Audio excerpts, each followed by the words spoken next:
자, 오늘은 중세 시대를 공부했습니다.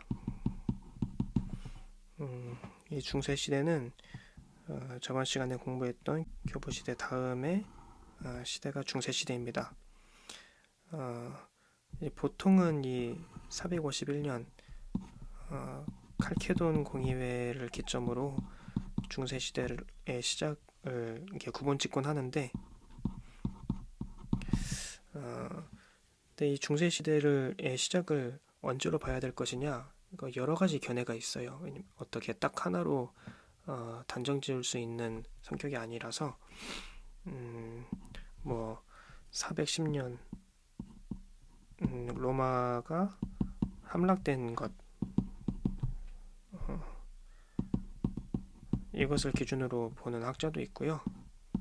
아니면 529년 플라톤의 학원이 해체된 것,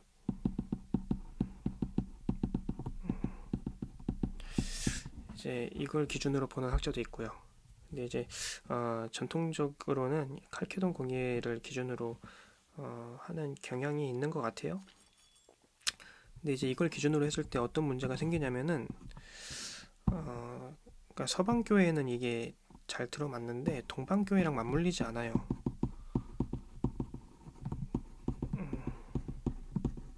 맞물리지 않음. 동방의 로마 제국은 410년에 일어난 서방의 로마의 멸망이 그렇게 크게 영향이 없었거든요. 이런 사실들을 간과한 어떤 기준이라고 볼 수가 있겠습니다. 이 기간 동안에 기독교 역사에서 일어난 매우 중요한 사건 가운데 하나가 뭐냐면 콘스탄티노플의 근거를 둔 동방교회랑 로마의 근거를 둔 서방교회가 완전히 분열하게 된 거예요. 그래서 이거를 교회 대분열이라 하는데,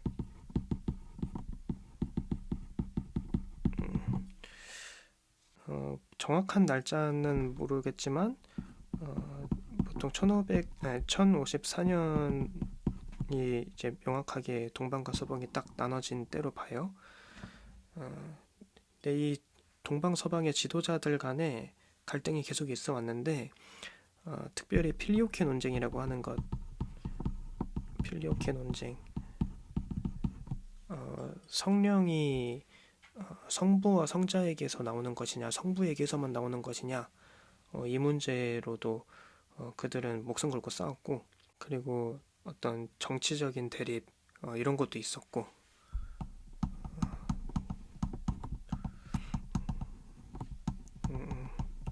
그래서 이런저런한 어떤 시대적인 요소들 때문에 교회가 서방과 동방 교회가 갈라서게 됩니다. 자, 그래서 이 중세 신학이라는 용어가 동방과 서방에 다 들어맞는 용어가 아니에요, 처음부터. 그래서 이 보통 중세 시대 중세 신학이라고 하면은 서방 교회를 이야기하고요. 중세 신학. 동방 교회는 비잔틴 신학이라고 부릅니다. 그래서 공부도 따로따로 해야 돼요. 먼저 이 서부의 중세 신학을 먼저 살펴봅시다. 먼저 이때는 중요한 교육 기구들이 설립이 돼요. 교육 기구 뭐가 있었냐면 수도원 학교. 이 수도원 학교는 지금의 신학교와 같은 것입니다. 목회자들을 양성하기 위한 학교였고요. 그리고 대성당 학교. 이건 이제 굳이 신학이 아니더라도 어떤 전반적인 교육을 담당하는 학교가 되었고, 그리고 파리를 중심으로 했었던 이 대학교들이 있었습니다. 이 대성당 학교는 유명한 게 왕립랑 대성당이 있었어요. 수도원 학교는 생 빅토르 수도원, 그리고 시토 수도회, 프란체스코 수도회,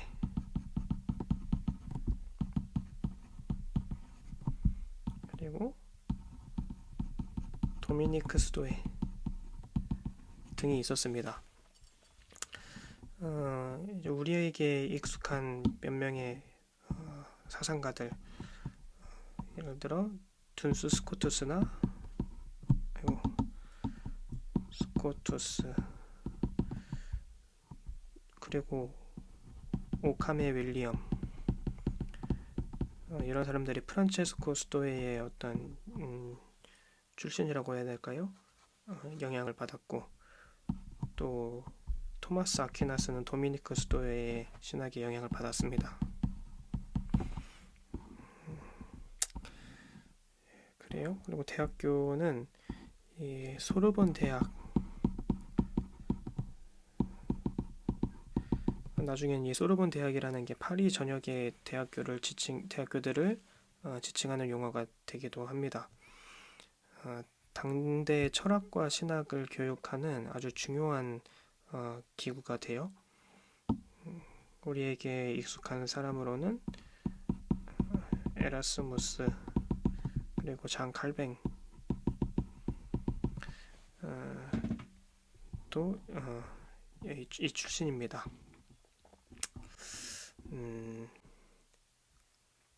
그리고 이게 생 빅토르 수도원에 페르투스 롬바르두스가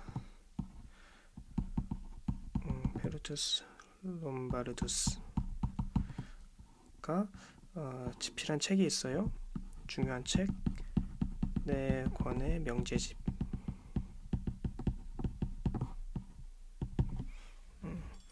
이게 왜 중요하냐? 이 책이 나오고 나서 400년간 신학 공부의 교과서로 자리를 잡아요. 아주 중요한 책이 된 거죠. 이 네 권의 명제집이 뭐냐면 성경의 주요한 어떤 키워드나 초기 교부들, 특별히 아우구스티누스의 어떤 진술들을, 명제들을 쫙 모아놓은 거예요. 그래서 롬바르두스는 이 명제들을 나열해 놓고 이 명제와 저 명제가 서로 부딪히는 것 같이 보이는 그런 게 한두 개겠습니까? 이제 그것들을 해명하라고 한 거예요, 학생들한테. 그게 이제 당대 신학을 공부한다는 게 바로 이걸 하는 거였습니다. 이 네 권의 명제집에 주석을 달고 설명하고 이것을 읽고 하는 것이 400년 동안 신학을 공부한다는 건 그걸 하는 거였어요. 그리고 또 중요한 것이 스콜라주의. 이 스콜라주의는 뭐냐? 이 기독교 신학을 합리적이고 체계적이고 이렇게 정당화하고 하는 거예요. 그러니까 이성과 논리로 기독교 신학을 설명하려고 하는 겁니다. 그러니까 아주 복잡하고 화려하고 수준 높고 어렵고 이게 스콜라주의예요. 그래서 이 스콜라주의를 또 이렇게도 표현을 해요. 정신의 대성당. 그만큼 이 중세 시대에는 스콜라주의가 아주 유행이었고 철학적이고 어렵지만 이 기독교 신앙의 진리들을 합리적이고 체계적으로 정당화하려는 이런 움직임들이 적극적인 움직임들이 많이 있었습니다. 그리고 또 중요한 것이 르네상스와 인문주의입니다. 이탈리아의 르네상스와 인문주의. 이 르네상스가 뭐냐? 에드 폰테스, 근원으로 돌아가자, 이게 르네상스의 그 슬로건이거든요. 그리고 인문주의는 그 르네상스의 어떤 프로그램이고요. 그러니까 근원으로 돌아가자는 거예요. 근원이 뭘까요? 기독교의 근원. 바로 성서와 그리고 초기 교부들의 저작들. 여기로 돌아가자는 거예요. 이것을 직접 읽자는 거예요. 그래서 당시 이 스콜라주의, 스콜라 철학과 스콜라 신학이 매우 유행이었지만 르네상스가 발발하면서부터 태동하면서부터 이제 학자들이 이런 복잡하고 어려운 스콜라 사고를 건너뛰고 성서와 초기 교부들의 저작을 직접 읽으려고 직접 탐독하려고 하기 시작합니다. 이제 그러다 보니까 자연스럽게 히브리어와 그리스어에 능통하게 된 거죠. 그래야지 이제 읽을 수 있으니까요. 그래서 이제 어떤 일이 생겼냐면 라틴어 성경이었던 불가타 역본, 당신은 누구나 이걸 봤었는데 이 불가타 역본의 번역의 신뢰성에 의심하기 시작한 거예요. 이상한 부분들이 꽤 많이 발견이 된 거죠. 히브리어 그리스어를 직접 읽다 보니까 이 라틴어 번역은 뭔가 잘못됐다, 이상한 점이 한두 군데가 아니다. 이제 이걸 발견하기 시작한 거예요. 이제 아주 중요한 변화였고, 이 동방 비잔틴 신학 같은 경우에는 이제 중요한 논쟁이 있었어요. 첫째, 필리오케 논쟁.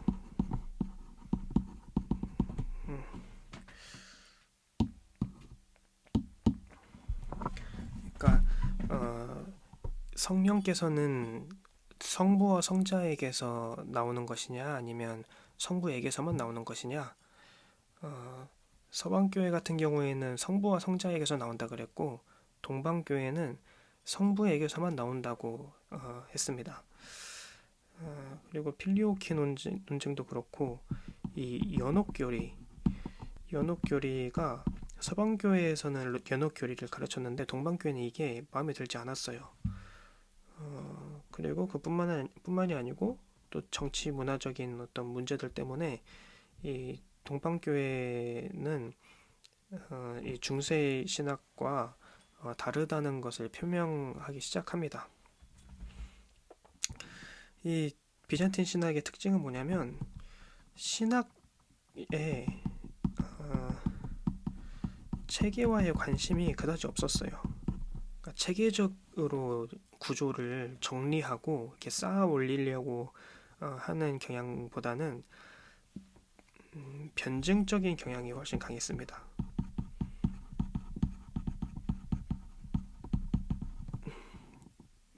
그리고 이때 당시에 중요한 논쟁이 있었어요. 중요한 두 논쟁이 뭐냐? 이제 성상 파괴 논쟁.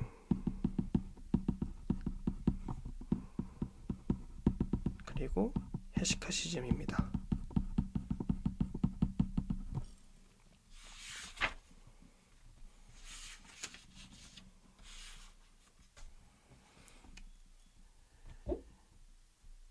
성상 파괴 논쟁은 황제 레오 3세가 유대인이랑 이슬람 교도들이 개종을 하는데 기독교인으로 개종하려고 하는데 이 성상이 장애가 된다고 판단을 했어요.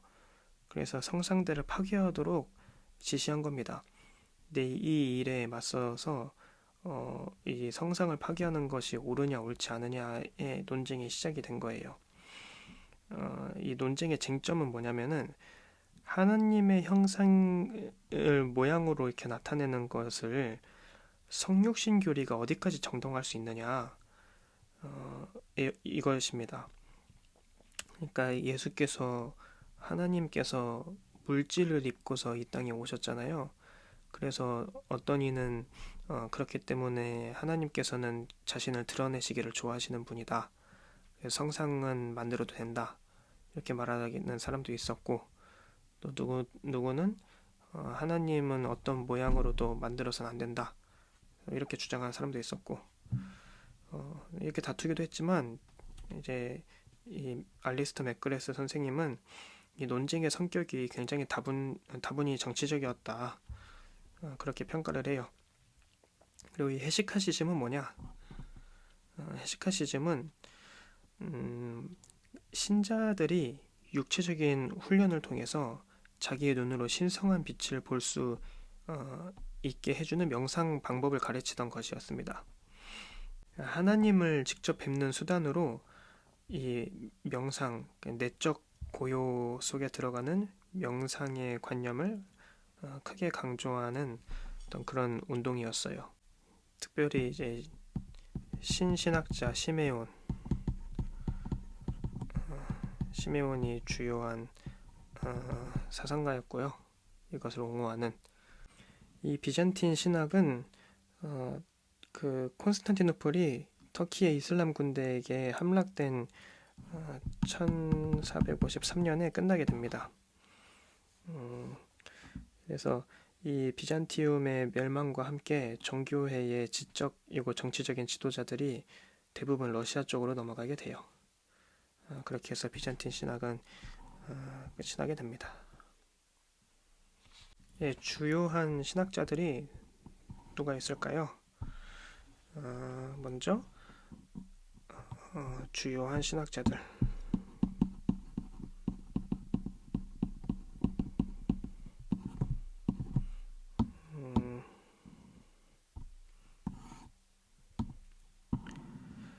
먼저는 다마스쿠스의 요하네스가 있겠습니다.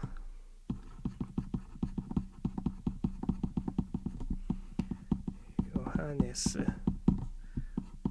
동방 소속이었고요. 이 사람은 지식의 원천이라는 중요한 책을 집필해요. 네, 특별히 3부가 가장 중요한데요. 흥미롭고 이 3부는 그 자체만으로도 한 권의 저술로 인정받아요. 보통은 정통신앙이라는 이름으로 불리고요. 이 라틴어권, 헬라어권 할 것 없이 기독교인들이 모두 이 책을 높게 평가했습니다. 그 토마스 아퀴나스의 신학대전, 그리고 아까 살펴봤던 롬바르투스의 네 권의 명제집에도 이 지식의 원천 3부가 언급이 돼요. 아주 중요한 책을 쓴 사람이고, 그리고 방금 전에 언급됐던 신신학자 시메온. 이 신은 뉴입니다. 뉴. 새로울 신. 왜 이제 신 시메온이라는 이름이 붙었냐? 나지안주스의 그레고리우스가 신학자 그레고리우스라고도 불리거든요. 그래서 이 신학자 그레고리우스와 구분하기 위해서 새로운 신학자다 시메온은 구분하기 위해서 이름을 이렇게 붙였습니다. 후대 학자들이. 이 신신학자 시메온은 아까 살펴봤던 헤시카시즘의 주요 주창자로 기억하면 될 것 같고, 시메온도 동방입니다. 그리고 캔터베리의 안셀무스. 이 안셀무스는 유명한 것이 독특한 신존재 증명이 있죠. 아직까지도 철학하면은 자주 언급이 되는 하나님을 그보다 더 큰 것을 생각할 수 없는 존재로 정의를 해놓는 거예요. 그렇게 정의를 하면은 이 정의상 하나님은 존재할 수밖에 없다. 정의가 하나님의 존재를 요구하고 있다. 이렇게 본 거예요. 근데 뭐 안셀무스 본인은 이러한 진술을 어떤 증명하기 위해서 한 것도 아니었고 논증으로 여겼던 것도 아니었고 나중에 이제 데카르트의 저술에서 이 안셀무스의 진술이 인용이 되면서 아주 논쟁적인 어떤 그런 신존재 증명으로 우리에게 기억되게 되었습니다. 그리고 또 중요한 책을 썼는데 왜 하나님은 인간이 되셨는가? 이런 책을 썼어요. 근데 이게 지금까지도 이 속죄론 하면은 이 속죄론에 대해서 고민할 때 아주 중요한 지표로서 등장하고 언급되는 책이겠습니다. 자, 그리고 안셀무스는 서방이었고 우리에게 익숙한 토마스 아퀴나스.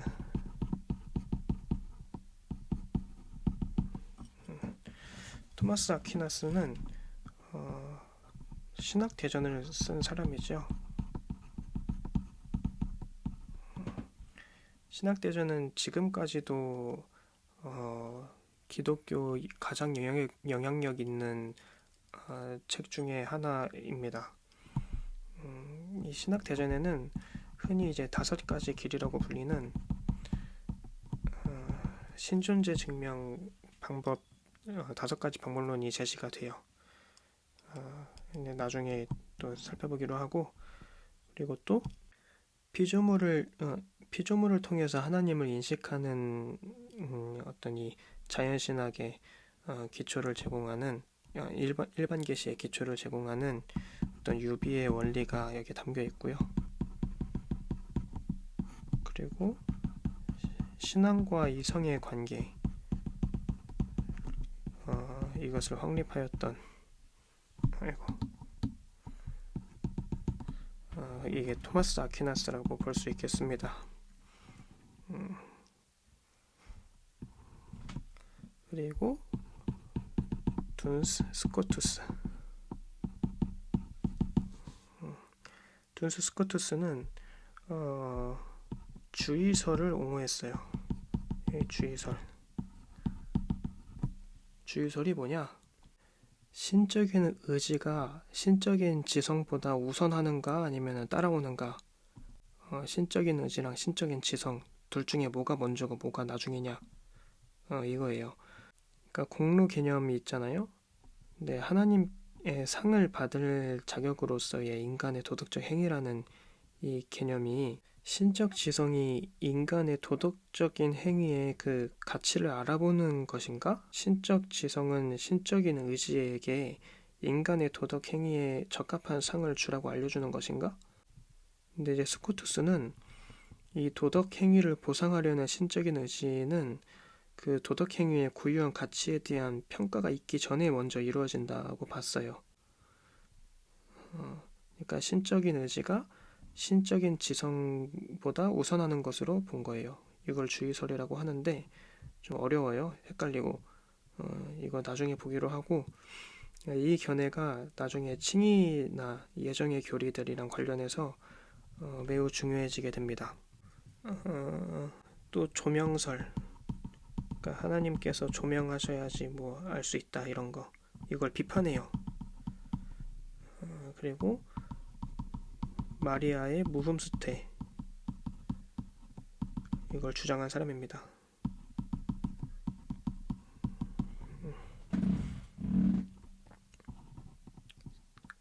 가톨릭 교회 신학에서 주장하는 바가 바로 이 둔스 스코투스가 주장하는 바입니다.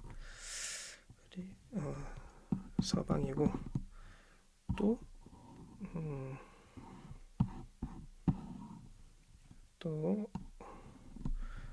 오카메 윌리엄,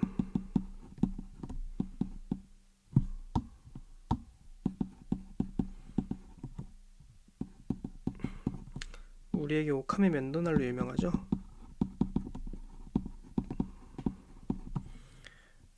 오카메 멘도날은 이제 어떤 철학적인 사고를 할 때 사용할 수 있는 방법론 중에 하나예요.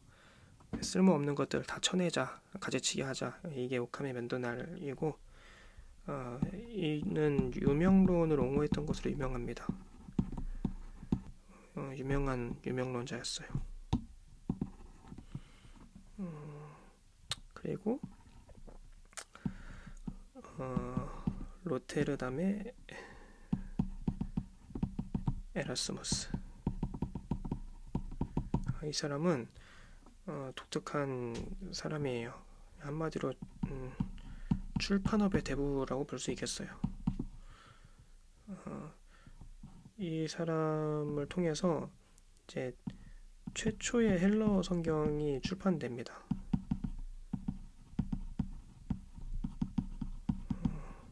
그리고 또 이 어거스틴의 저술들을 신뢰성이 높은 판본으로 또 출판하기도 해요. 이 자신의 신학을, 자신의 사상을 펼치기 위해서 새로운 인쇄 매체를 활용한 최초의 신학자 중에 한 사람입니다. 그래서 그를 통해서 16세기 종교개혁을 위한 어떤 기반을 다지는 데 큰 역할을 했습니다.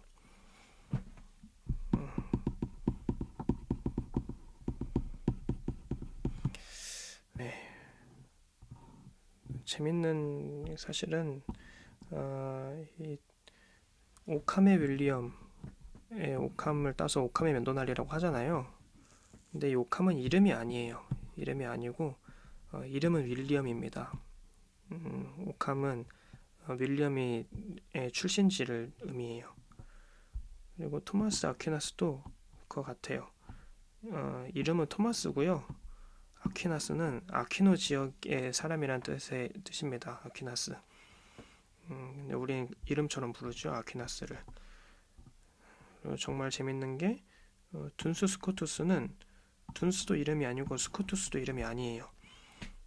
스코투스는 스코틀랜드 사람이란 뜻이고 뭐 아메리칸, 코리안, 차이니즈 이런 것처럼 스코틀랜드 사람이란 뜻이고 둔스는 스코틀랜드 안에 있는 마을 이름입니다. 그러면 둔스 스코투스 이름은 뭐냐? 존이에요. 존 둔스 스코투스입니다. 웃기죠? 이렇게 중세시대를 공부를 했습니다. 우리 교보시대 했고 중세시대 했고 다음은 종교개혁 해야겠죠?